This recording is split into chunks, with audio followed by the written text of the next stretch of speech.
श्रोताओं नमस्कार, बहुत-बहुत स्वागत है आप सभी का हमारे इस विशेष कार्यक्रम में। मैं हूँ अशोक पांडे। श्रोताओं हम सभी जानते हैं कि 1 जुलाई को हमारे देश में राष्ट्रीय चिकित्सक दिवस यानी नेशनल डॉक्टर्स डे के रूप में मनाया जाता है। और डॉक्टर्स डे इसलिए भी महत्वपूर्ण है क्योंकि हमारे समाज में, हमारी सोसाइटी में चिकित्सकों को एक अलग स्थान प्राप्त है। कोरोना के इस महामारी के दौर में चिकित्सकों की भूमिका बहुत महत्वपूर्ण हो गई है। बहुत सारे चिकित्सकों ने इस महामारी से हमें बचाते हुए अपनी जान तक गंवाई। तो आज डॉक्टर्स डे के दिन हम उन सभी को श्रद्धांजलि देते हैं, उन सभी की सराहना करते हैं जो बिना परवाह किए हमें और आपको, हमारे देश को बचाने में दिन रात एक किए हुए हैं। आज इसी क्रम में हमारे साथ डॉक्टर विशंभर सिंह जी हैं, टेलीफोन लाइन पर जुड़े हुए हैं हमारे साथ। आप एसोसिएट प्रोफेसर हैं department of ENT IMS BHU में। डॉक्टर साहब नमस्कार, बहुत-बहुत स्वागत है। नमस्कार अशोक जी, धन्यवाद आपका। सबसे पहले तो आपको डॉक्टर्स डे की बहुत-बहुत बधाई और शुभकामनाएं। धन्यवाद अशोक जी। डॉक्टर साहब, अभी इस कोरोना की महामारी का जो दौर अभी चल ही रहा है, जी। एक फेज खत्म हुआ, दूसरा फेज आया, लेकिन हम तीसरे फेज की भी बातें सुन रहे हैं कहीं-कहीं से। जी। बहुत सारे वेरिएंट्स कोविड के आए, अभी एक डेल्टा प्लस वेरिएंट आजकल कुछ ज़्यादा ही चर्चा में है। जी। इसी बीच में ब्लैक फंगस भी हमने देखा कि उसका भी कितना विकराल रूप हमारे सामने आया। बहुत सारे लोगों को उसने प्रभावित किया। जी। तो इस पूरे पिछले 1 साल 2 साल से जो समस्याएं चल रही हैं, जी। एक चिकित्सक के तौर पर आप इसको किस तरह देखते हैं?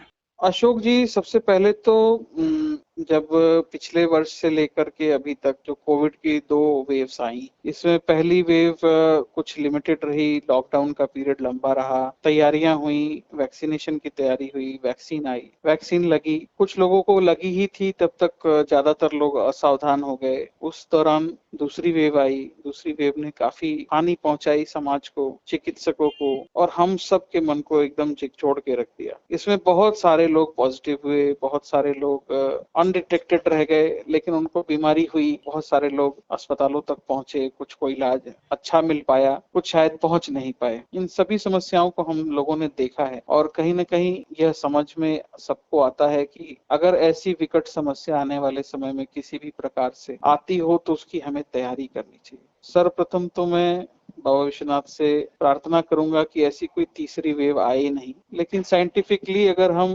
पिछली फ्लू 1920 को अगर देखें, स्पेनिश फ्लू के एपिसोड्स को, तो उसमें तीसरी वेव रही थी और चौथी भी छोटी आई थी। परंतु इस बार हम लोग वैक्सीनेशन थोड़ा अर्ली हुआ है और काफी सारे लोग एक्सपोज हो चुके हैं। इस समय मूवमेंट्स ज्यादा थे। एक थ्योरेटिकल पॉसिबिलिटी थर्ड वेव जैसे शब्द की है, प्रैक्टिकली पता नहीं, अंदर से कई बार लगता है कि शायद ना हो तो अच्छा होगा। परंतु एक चिकित्सक के तौर पे, एक शिक्षक के तौर पे हम सभी इस चीज के लिए तैयार रहें, बचाव के उपाय करते रहें, वैक्सीनेशन कराएं, और अगर कोई ऐसी वेव आती है तो उसके लिए हम ज्यादा से ज्यादा लोगों को ट्रेन करके रखें कि अपना बचाव कैसे करें, अपने बच्चों का बचाव कैसे करें, अपने परिवार के सदस्यों का बचाव कैसे करें, और अगर वो बीमार हो जाते हैं, डेंजर साइंस पहचानना सीखें और सही समय पे चिकित्सा के लिए अस्पतालों तक पहुंचे। जैसा कि सरकार, गैर सरकारी संगठन सभी मिलके पूरे देश में,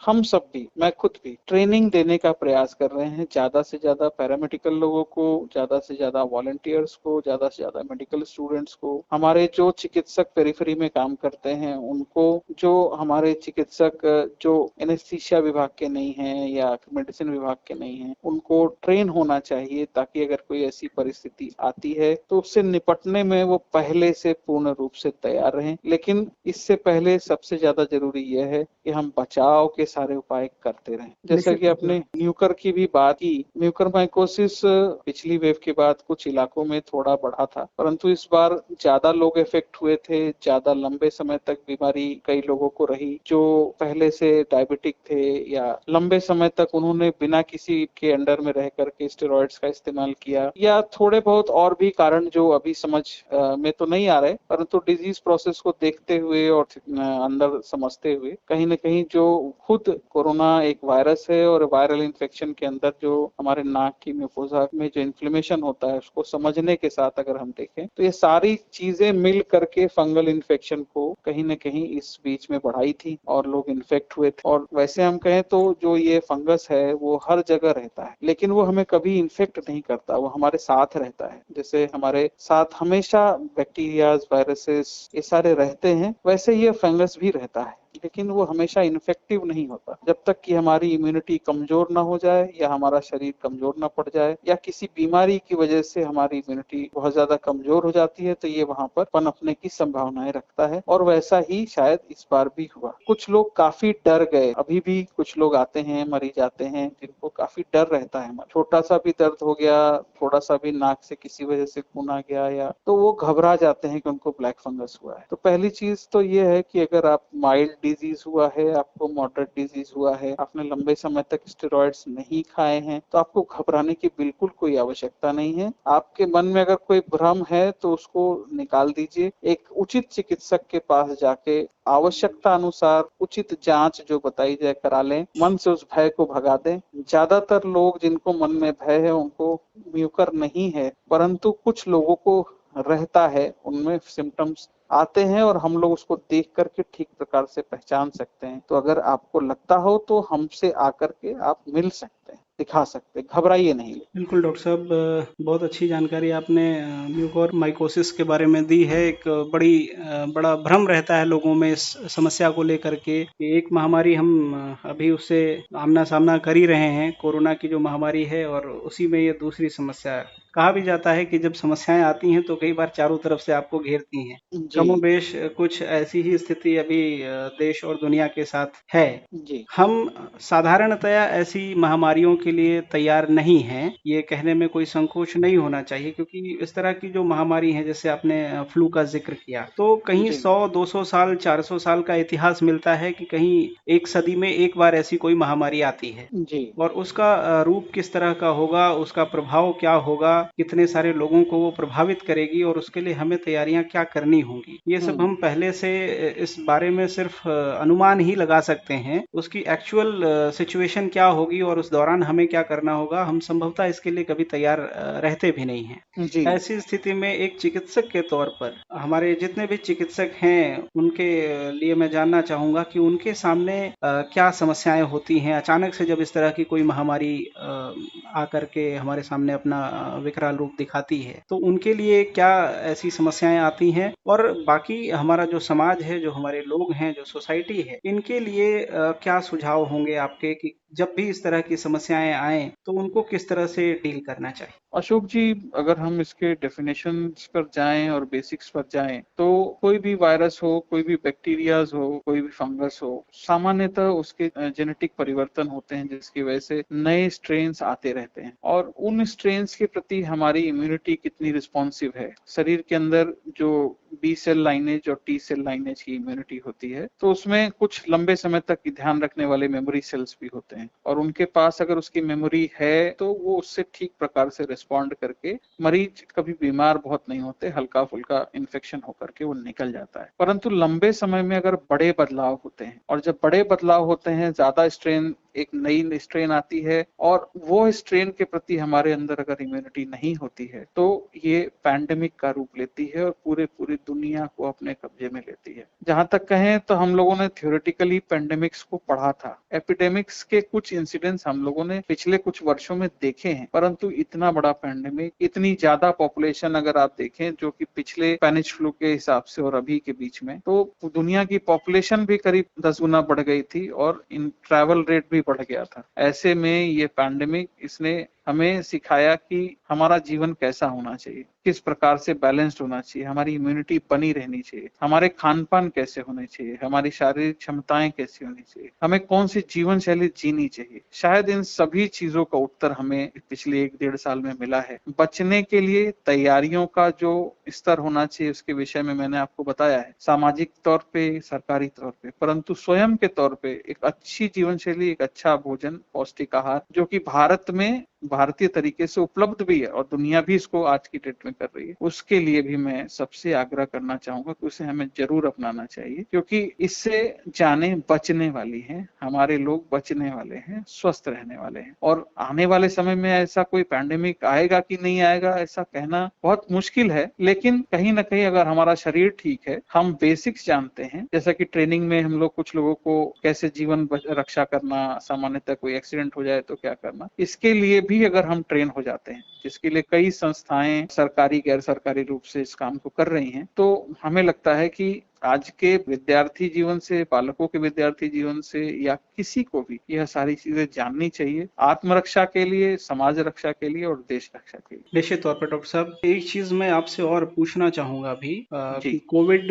के 2 वेव्स या 2 फेज हम कहें तो हमने देख लिए। जी। इसके प्रभाव को भी हमने अच्छी तरह से जाना और समझा है। जी। ऐसे में वैक्सीनेशन के महत्व को भी हम सभी ने अच्छी तरह से जांच परख कर और वैक्सीनेशन का काम काफी हद तक देश में आगे बढ़ा है। अभी हमारे पास वैक्सीन है, कहने के लिए है कि हम अगर वैक्सीनेटेड हैं तो हम सुरक्षित हैं।